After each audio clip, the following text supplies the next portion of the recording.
Hello students, कैसे हैं सारे लोग। उम्मीद करता हूँ बिल्कुल ठीक होंगे। मैं मनीष आप सब लोगों का वेलकम करता हूँ अपने यूट्यूब चैनल HBC हर बच्चे की क्लास में।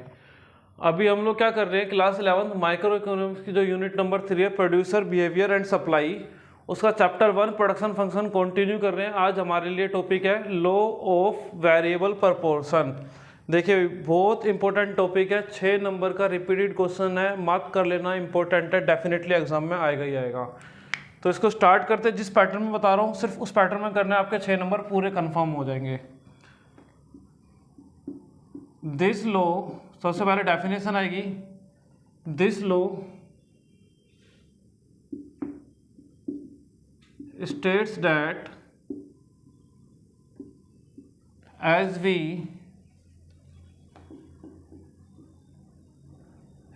increase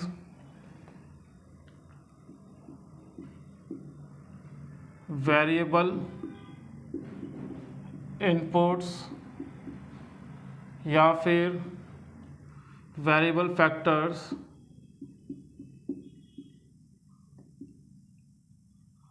then variable factors initially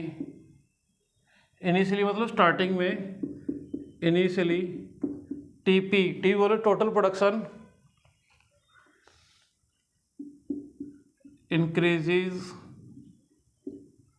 at increasing rate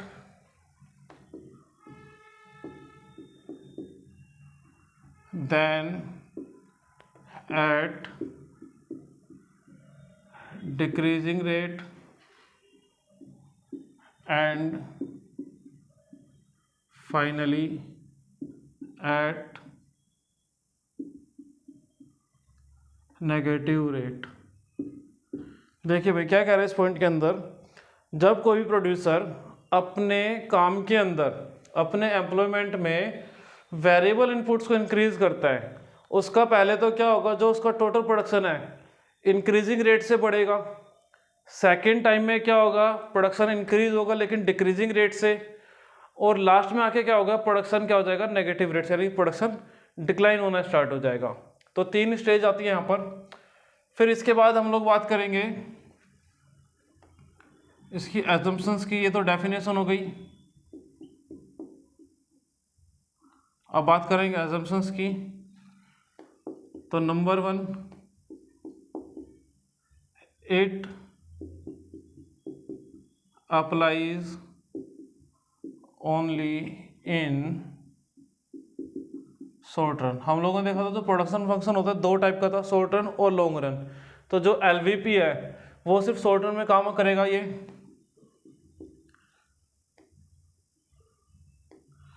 then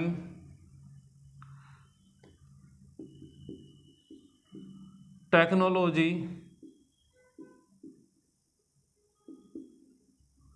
remains constant, यानी कि कोई प्रोड्यूसर होगा, उसको प्रोडक्शन करने के लिए कोई ना कोई टेक्निक चाहिए प्रोडक्शन की, वो जो टेक्निक है वो कांस्टेंट रहने, वो चेंज नहीं होगी। एग्जांपल के लिए आप लोग ले सकते हो, जैसे कोई फार्मर है, ठीक है, वो अपने फार्म्स को जोतता है, वो बैल की हेल्प से जोतता है, ट्रैक्टर की हेल्प से जोतता है, वो न्यू टेक्नोलॉजी अडप्ट नहीं कर सकता। या फिर अगर वो फसल तैयार होने के बाद अगर फसल कटिंग करता है तो वो मैनुअली करवाता है, लेबर की हेल्प से करवाता है, उसके पास हार्वेस्टर, कंबाइनर जैसे चीज़ें नहीं होंगी। यानी कि जिस भी टेक्नोलॉजी से कोई प्रोडक्शन हो रहा है वो टेक्नोलॉजी है वो कांस्टेंट रहने वाली है, वो जल्दी से इंक्रीज नहीं होगी। थर्ड हो जाएगा all variable factors are equally efficient, यानी कि जो भी प्रोड्यूसर है उसके पास जितने भी वेरिएबल फैक्टर्स हैं वो इक्वली एफिशिएंट है। जैसे कि मेरे पिछले लास्ट वीडियो के अंदर एक एग्जांपल दिया था, मैंने जींस की फैक्ट्री लगाई थी जिसके अंदर मेरे पास 10 लेबर थी। मैं एक नई लेबर हायर करके लेके आया था 11वीं लेबर। वो जो 11वीं लेबर है वो इक्वली एफिशिएंट है, यानी कि वो भी डेली का 10 जींस का प्रोडक्शन करती थी। यहाँ पर भी मानकर यही चलेंगे हम लोग, जितने भी वेरिएबल फैक्टर्स होते हैं वो इक्वली एफिशिएंट होने हैं। ऐसा नहीं होगा कि एक लेबर ज़्यादा काम कर रही है, एक लेबर कम कर रही है। तो वो सभी लोग अपने कामों के अंदर प्रॉपर अच्छे से होंगे, यानी कि वो इक्वली एफिशिएंट होंगे। ये बात होगी एजम्पशंस की, ये होगी डेफिनेशंस की। देन इसके लिए एक टेबल बनाएंगे। टेबल एक काम करेंगे, पिछली वाली ही ले लेंगे। मैं एजम्पशंस रफ करता हूँ।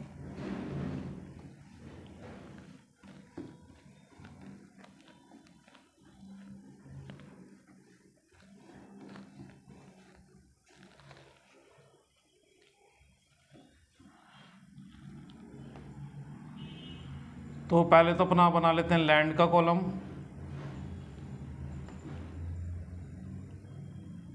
लेबर, टीपी, एमपी, एपी और स्टेजेस। 3 स्टेज आएंगी। 3 स्टेजों को देखते हैं, या तीनों स्टेज की थोड़ा कॉलम बड़ा रख लेते हैं हम लोग। सपोज है लेबर 1 2 3 4 5 6। लैंड को क्या रखेंगे, कांस्टेंट रखेंगे 1 1 1 1 1। इससे पता लगता है कि ये किसके अंदर है, शॉर्ट रन के अंदर है, क्योंकि एक फैक्टर क्या हमारा, यानी लेबर चेंज हो रहा है और जो लैंड है वो कांस्टेंट है, यानी कि शॉर्ट रन के अंदर काम करेगा ये। अब टीपी हम लोग ले लेते हैं पिछले वाला ही, 10 30 45 52 52 48। एमपी डैश 20 30 माइनस 10 करोगे 20 आएगा। 45 माइनस 30 करोगे 15 आएगा। 52 माइनस 45 करोगे तो 7 आ जाएगा। 52 माइनस 52 करोगे तो 0 आ जाएगा। 48 माइनस 52 करोगे तो माइनस का 4 आ जाएगा। एपी हम लोगों ने निकाला था टीपी अपॉन में लेबर, यानी कि टीपी अपॉन में क्यू, 10 30 अपॉन में 2 करोगे 15 आ जाएगा। 45 अपॉन में 3 करोगे तो अगेन 15 आ जाएगा। 52 अपॉन में 4 करोगे तो ये कितना हो जाएगा आपका, ये हो जाएगा भाई 13। फिर 52 अपॉन 5 करोगे तो 10.4 और 48 को डिवाइड करोगे 6 से तो 8 आ जाएगा। अब इसके अंदर आप लोग देखिए भाई, एमपी कहाँ तक इंक्रीज हो रहा है, 15 तक एमपी इंक्रीज हो रहा है। एमपी को देख के हम लोग बात का अंदाजा लगाएंगे, इसको बोलेंगे स्टेज 1। इसके अंदर क्या हो रहा है, TP increases at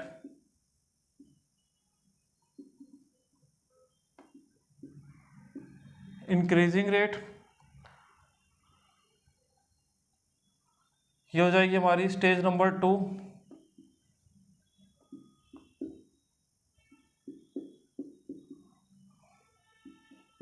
TP increases at decreasing rate. और ये हो जाएगा स्टेज नंबर 3 लास्ट में,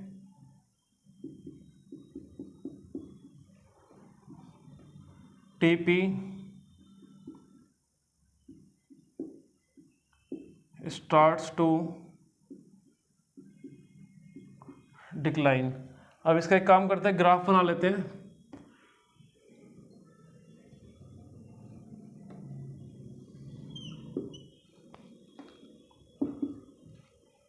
Y axis, X axis origin, X axis पे आएगा आउटपुट, वाई एक्सिस पे आ जाएगा हमारे पास टीपी और एमपी। आप लोग देखोगे आपके बुक के अंदर उन्होंने 2 डायग्राम के अंदर बना रखा है, हम लोग एक ही में करेंगे, ठीक है भाई। सपोज ये है आपका टीपी, ये यहाँ तक इंक्रीजिंग रेट से है,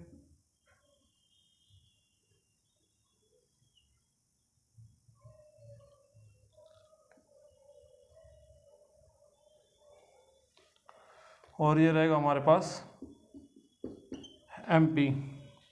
इसको बोलेंगे स्टेज 1, सेकेंड स्टेज, स्टेज 3। तो देखिए भाई होता है क्या यहाँ पर, जो सेकंड स्टेज होती है वो डिजायरेबल स्टेट होती है। जो कोई प्रोड्यूसर होगा वो चाहता है कि प्रोडक्शन कहाँ पे करेगा। आपके पास क्वेश्चन आ सकता है कि कोई भी जो रैशनल कंज्यूमर होगा वो प्रोडक्शन, रैशनल प्रोड्यूसर होगा वो प्रोडक्शन कहाँ पे करेगा, तो आपका आंसर होगा स्टेज नंबर 2 में। जो रैशनल प्रोड्यूसर होगा यानी कि जो समझदार प्रोड्यूसर होगा वो ये देखेगा कौन से स्टेज में प्रोडक्शन करना है, स्टेज 1, स्टेज 2, स्टेज 3। स्टेज 1 का नाम क्या है, जहाँ पर टीपी इंक्रीज होता है इंक्रीजिंग रेट से, सेकंड से टीपी इंक्रीज होता है डिक्रीजिंग रेट से, और टीपी स्टार्ट होता है डिक्लाइन से। अगर आप लोग सेकंड स्टेज के अंदर देखोगे जो टीपी है 52, यहाँ पर 5th यूनिट पर टीपी मैक्सिमम हो रहा है, टीपी क्या हो रहा है, मैक्सिमम हो रहा है, और एमपी 7 है, 0 है, नेगेटिव नहीं हो पॉजिटिव हुआ है, ठीक है। तो सेकंड स्टेज के अंदर ही कोई रैशनल प्रोड्यूसर का क्या करेगा काम, प्रोडक्शन का काम करेगा, बिकॉज यहाँ पर वो क्या कर सकता है, अपने टीपी को मैक्सिमम कर सकता है। क्या कर सकता है, टीपी को मैक्सिमम कर सकता है। और स्टेज 1 के अंदर जो एमपी है वो फॉल बेशक से हो रहा है लेकिन नेगेटिव है, बट टीपी मैक्सिमम है। इस कारण कोई प्रोड्यूसर प्रोडक्शन कहाँ पे करेगा, सेकंड स्टेज में करेगा, क्योंकि कोई प्रोड्यूसर क्या काम करेगा, प्रोडक्शन को मैक्सिमम करने का ट्राई करेगा। और मैक्सिमम कहाँ पर हो रहा है, सेकंड स्टेज के अंदर हो रहा है, तो सेकंड स्टेज के अंदर ही कोई भी रैशनल प्रोड्यूसर काम करेगा। अब आपसे एक क्वेश्चन पूछा जा सकता है, what is the point of inflection. तो ये जो पॉइंट है यहाँ पर, इस पॉइंट को मैं नाम देता हूँ स्मॉल आई, नाम देता हूँ यहाँ पर अलग से small I, that is called point of inflection. Point of inflection वो स्टेज होती है जहाँ पर टीपी क्या करता है, अपनी डायरेक्शन चेंज कर देता है, ठीक है। अब इसके बाद आप लोगों ने देखा डेफिनेशन कर ली, एजम्पशन कर ली, ये न्यूमेरिकल एग्जांपल ले, डायग्राम हो गया। अब इस डायग्राम को आप लोग एक्सप्लेन कर सकते हैं। एक्सप्लेन का तरीका मैं बता रहा हूँ, एक्सप्लेन आप लोग खुद करेंगे। यहाँ पर जो डायग्राम बनाया गया है इसकी सिंपली हम लोगों ने क्या करनी है, कंस्ट्रक्शन करनी है, इसके बारे में लिखना है। हम लोगों ने क्या करा है, in this curve on x-axis output will be shown and on y-axis TP and MP will be shown.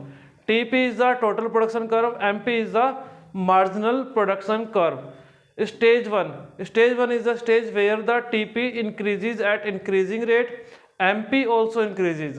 फिर है सेकेंड स्टेज के बारे में आप लोग लिख दोगे, stage second is a stage where the TP is increasing but decreasing rate but TP is maximum and MP is 0 when TP is maximum. जब टीपी मैक्सिमम हो रहा है, एमपी देखो अपने एक्सिस पे एक्सिस टच करे, यानी कि ये 0 हो जाएगा यहाँ पर, इस बात को लिखना है। और एक बात और ऐड ऑन करेंगे कि रैशनल प्रोड्यूसर जो होगा, are rational producer want to be या फिर desirable to be produced in the stage number 2 because here he get maximum production. And the stage 3 के बारे में आप लोग लिखोगे, stage 3 is the stage where the TP starts to decline and MP will be negative. ये expression आप लोग बड़े आसानी से कर सकते हो। इतना अगर आप लोग करके आते हो, पूरे 6 नंबर इस क्वेश्चन के अंदर आपको इजीली मिल जाएंगे। अब आप लोग चाहे तो इसका स्क्रीनशॉट ले सकते हैं। छोटा सा टॉपिक और रह गया है, relationship between TP and MP. चलिए भाई मैं इसको रफ कर देता हूं, या एक काम करते हैं, चलो कोई नहीं, अलग से लिखना तो खैर पड़ेगा ही मेरे को ये भी।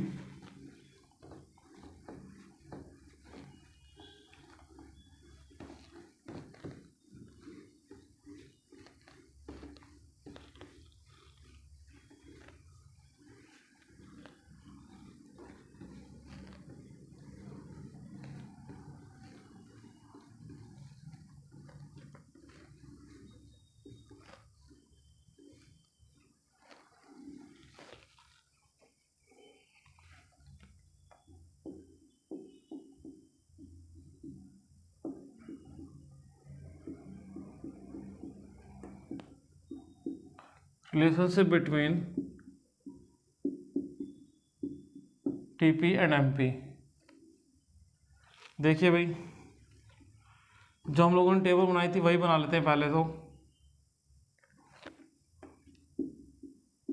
लैंड, लेबर, टीपी,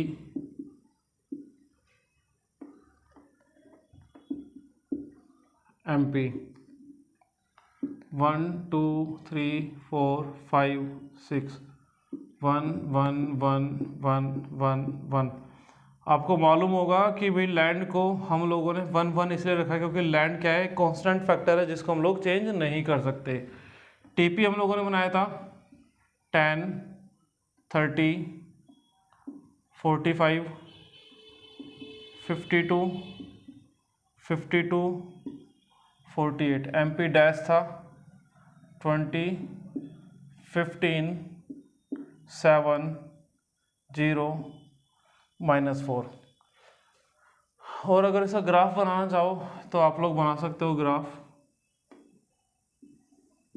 फिर ग्राफ तो आप लोग पिछले वाला ही देख लोगे, क्वांटिटी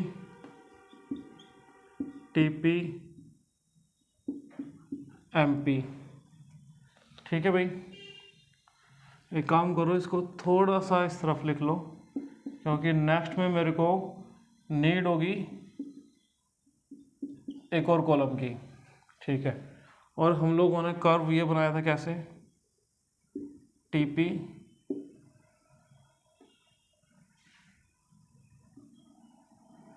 स्टेज 2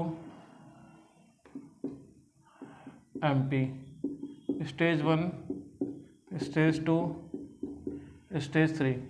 अब रिलेशनशिप देखना हम लोगों ने टीपी और एमपी में। नंबर 1 जो पॉइंट हम लोग लिख सकते हैं, देखिए भाई क्या रिलेशन नजर आ रहा है आपको, TP when TP increases at increasing rate, यानी कहां तक हो रहा है, स्टे आपका ये जो 15 है, ये आप लोग देखो यहां तक, ये यहां तक। अब आप लोग देखो number 1, when TP increases at increasing rate then MP is positive. देखिए भाई टीपी इंक्रीजिंग रेट से बढ़ रहा है यहाँ तक, तो एमपी भी 20 है, 15 है, 7 है। एमपी फॉल बेशक से हो रहा है लेकिन पॉजिटिव है, तो यही बात बोली गई है, जब टीपी इंक्रीज होगा इंक्रीजिंग रेट से तो एमपी क्या होगा, पॉजिटिव रहेगा, वैसे गिरता होगा चाहे कम होगा। Second, when TP is maximum then MP is 0। देखो भाई टीपी मैक्सिमम हो रहा है 52 पर, और एमपी क्या हो रहा है, 0 हो रहा है। टीपी ये रहा मैक्सिमम यहाँ पर, और एमपी यहाँ पर क्या हो रहा है, 0 हो रहा है। तो जब टीपी मैक्सिमम होगा तो एमपी क्या हो जाएगा हमारा, 0 हो जाएगा। थर्ड पॉइंट आपका क्या हो जाएगा यहाँ पर, when TP starts to decline, जब आपका टीपी डिक्लाइन होना स्टार्ट होगा, then when TP starts to decline then MP is negative. देखिए 3 पॉइंट निकल कर आते हैं। पहला पॉइंट, जब टीपी इंक्रीज हो रहा है इंक्रीजिंग रेट से, यानी कि स्टेज 1 की बात हो रही है, तब एमपी क्या हो रहा है, फॉल बेशक से लेकिन पॉजिटिव है। फिर सेकंड स्टेज में आता है जब टीपी मैक्सिमम हो जाएगा, जब टीपी मैक्सिमम होगा तो क्या कह सकते हैं हम लोग, एमपी 0 हो जाएगा। ये रहा यहाँ पर 5th यूनिट पे टीपी 52 मैक्सिमम है। देखिए भाई 52 दो टाइम्स हैं, तो कंफ्यूज नहीं होना मैक्सिमम कौन सा होगा। जो दो मैक्सिमम वैल्यूज होते हैं, जो बाद वाली मैक्सिमम होगी उसको मैक्सिमम कंसीडर करेंगे। जैसे 52 4 पे भी है, 52 5th यूनिट पे भी है, तो जो बाद वाला है 52 उसको मैक्सिमम कंसीडर करेंगे, तो टीपी मैक्सिमम है। उस वक्त एमपी क्या हो गया, 0 हो गया हमारे पास। टीपी ये इधर देखिए भाई, टीपी इधर मैक्सिमम हो रहा है तो हमारा एमपी 0 हो रहा है। थर्ड पॉइंट में वो क्या कह रहा है, जब टीपी डिक्लाइन होना स्टार्ट होगा, देखो भाई टीपी 52 के बाद 48 यानी कि डिक्लाइन कम हो गया, तो एमपी जो है वो नेगेटिव हो गया। देखो -4 हो गया यहाँ पर, और यहाँ पर टीपी मैक्सिमम हुआ उसके बाद फॉल हो रहा है, और एमपी एक्स एक्सिस के नीचे जा रहा है, यानी कि 4th क्वार्टर में जा रहा है, नेगेटिव हो जाएगा। इसके अलावा एक और रिलेशनशिप बचता है अभी तक। चलिए भाई मैंने आप लोगों को कोई होमवर्क नहीं दिया, एक छोटा सा होमवर्क है, आप लोगों ने क्या करके रखना है, relationship between MP and AP आप लोगों ने खुद करना है। अगर उसमें कोई डाउट आता है आप लोग कमेंट कर सकते हैं, उसके ऊपर मैं अलग से एक वीडियो बना दूंगा। तो भाई पहले तो आप लोग इसका स्क्रीनशॉट ले सकते हैं, फिर आप लोग एक छोटा सा काम खुद करेंगे, और वो काम क्या करेंगे आप लोग, टीपी और एमपी का रिलेशनशिप मैंने बता दिया, आप लोग बताएंगे एमपी का और एपी का। Relationship between MP and AP ये आप लोग बताएंगे। ठीक है भाई, अगर इसमें कोई दिक्कत आती है आप लोग कमेंट करके पूछ सकते हैं, वीडियो बना दी जाएगी, लेकिन ट्राई खुद करेंगे, काफ़ी इजी है ये, सिर्फ इसीलिए ताकि आप लोग अच्छे से खुद से कर भी सकें। चलिए भाई, इसके साथ आपका जो चैप्टर 1 है प्रोडक्शन फंक्शन ये कंप्लीट हो जाता है। नेक्स्ट चैप्टर में हम लोग करेंगे कॉस्ट के बारे में। तब तक के लिए भाई बाय बाय, मिलते हैं नेक्स्ट वीडियो में, टेक केयर।